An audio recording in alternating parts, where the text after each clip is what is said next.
Hi friends, എല്ലാവർക്കും ജെന്നീസ് food വ്ളോഗ്സിലേക്ക് സ്വാഗതം. ഇന്ന് നമുക്ക് ചില്ലി പോർക്ക് തയ്യാറാക്കുന്നത് നോക്കാം. അതിനുവേണ്ടി 1 കിലോ പോർക്കിറച്ചി വേവിച്ചെടുത്തിട്ടുണ്ട്. ബാക്കി ഇൻഗ്രീഡിയൻസ് നമുക്ക് നോക്കാം.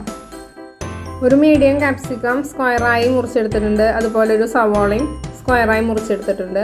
പിന്നെ ഒരു കഷ്ണം ഇഞ്ചി പൊടിയായി അരിഞ്ഞത്, ഒരു 3-4 അല്ലി വെളുത്തുള്ളിയും ചെറുതാക്കി അരിഞ്ഞെടുത്തിട്ടുണ്ട്. പിന്നെ വേണ്ടത് ടൊമാറ്റോ കെച്ചപ്പ്. അത് ഞാനിവിടെ വീട്ടിൽ തയ്യാറാക്കിയതാണ്. നമുക്ക് ആവശ്യമുള്ളതിലേക്ക് എടുക്കാം. അപ്പോൾ നമുക്ക് തയ്യാറാക്കാം. കടായി അടുപ്പത്ത് വെച്ചിട്ട് നമുക്ക് അതിലേക്ക് 2 ടേബിൾ സ്പൂൺ സൺഫ്ലവർ ഓയിൽ ഒഴിച്ചു കൊടുക്കാം. നമുക്കിതിലേക്ക് സവോള ഇട്ട് കൊടുക്കാം. ഈ ചില്ലി പോർക്ക് തന്നെ പല രീതിയിലും തയ്യാറാക്കാം കേട്ടോ. ഞാനിത് എൻ്റേതായ രീതിയിലാണ് തയ്യാറാക്കുന്നത്. എനിക്ക് ഏറ്റവും എളുപ്പമുള്ള രീതി നോക്കിയിട്ടാണ് ഞാൻ ചെയ്യുന്നത്. നമുക്ക് ക്യാപ്സിക്കം ഇട്ട് കൊടുക്കാം.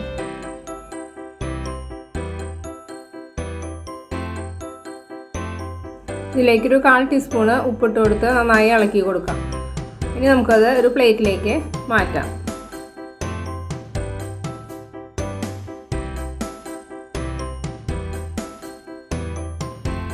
ഇതിൽ പാനിൽ എണ്ണ പോരെങ്കിൽ സ്വല്പം കൂടി നമുക്ക് എണ്ണ ഒഴിച്ചു കൊടുത്തിട്ട് വെളുത്തുള്ളി ഇഞ്ചി അരിഞ്ഞ് ചേർത്ത് നന്നായി ഇളക്കി കൊടുക്കാം.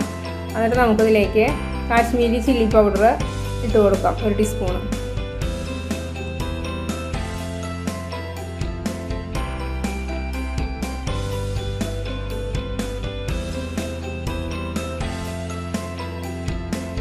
ഇതിലേക്ക് നമുക്ക് 1/2 ടീസ്പൂണ് ഗരം മസാലപ്പൊടി ചേർത്ത് കൊടുക്കാം.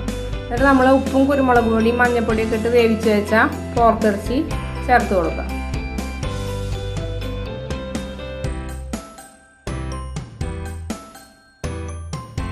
എന്നിട്ട് നമുക്ക് നന്നായി 2-3 മിനിറ്റ് നന്നായി ഇളക്കി കൊടുത്തിട്ട് ബാക്കിയുള്ള ചേരുവകൾ ചേർത്ത് കൊടുക്കാം.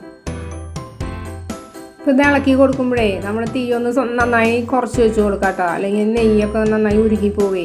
അത് അങ്ങനെ ആവാതിരിക്കാൻ തീ നന്നായി കുറച്ച് വെച്ചിട്ട് ഇളക്കി കൊടുക്കുക. എന്നിട്ട് നമുക്കിതിലേക്ക് ടൊമാറ്റോ കെച്ചപ്പ് പകുതി ഒഴിച്ച് നമ്മൾ എടുത്ത് വെച്ചിട്ടുള്ളതിന് പകുതി ചേർത്ത് കൊടുക്കാം. ബാക്കി നമുക്ക് പിന്നെ ചേർക്കാം. 1 ടീസ്പൂണ് സോയ സോസും കൂടി ചേർത്ത് കൊടുക്കാം കേട്ടോ.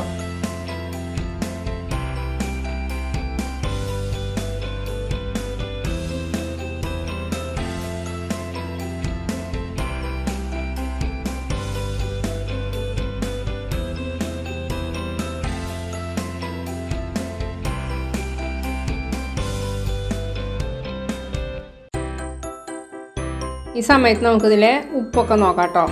ഉപ്പ് സ്വല്പം കുറവുണ്ട്. അപ്പോൾ ഞാൻ ഇതിലേക്ക് സ്വല്പം ഉപ്പും കൂടി ചേർത്ത് കൊടുക്കുന്നുണ്ട്.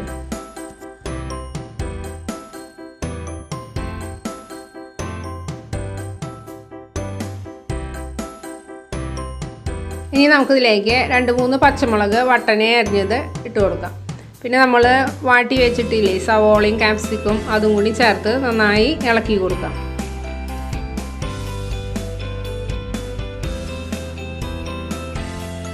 ഞാനിതിൽ ബാക്കിയുള്ള ടൊമാറ്റോ കെച്ചപ്പും കൂടി ചേർത്ത് കൊടുത്തിട്ടുണ്ട് കേട്ടോ. അതൊരു 3 ടീസ്പൂൺ കൂടി ബാക്കി ഉണ്ടായിരുന്നു. മൊത്തം ഒരു 6 ടേബിൾ സ്പൂൺ ഉണ്ടായിരുന്നു അത്.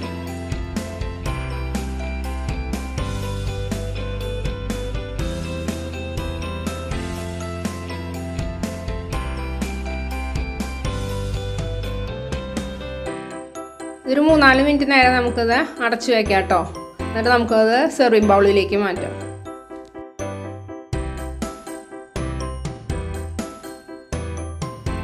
അപ്പോൾ നമ്മുടെ ചില്ലി പോർക്ക് തയ്യാറായി കഴിഞ്ഞു. രുചികരമായ ഈ ചില്ലി പോർക്ക് നമുക്ക് വീട്ടിൽ വളരെ പെട്ടെന്ന് തന്നെ തയ്യാറാക്കാവുന്നതാണ്. എല്ലാവരും ഉണ്ടാക്കി നോക്കുക. ഇഷ്ടപ്പെട്ടാൽ ലൈക്ക് ചെയ്യാനും ഷെയർ ചെയ്യാനും സബ്സ്ക്രൈബ് ചെയ്യാനും മറക്കരുത് കേട്ടോ.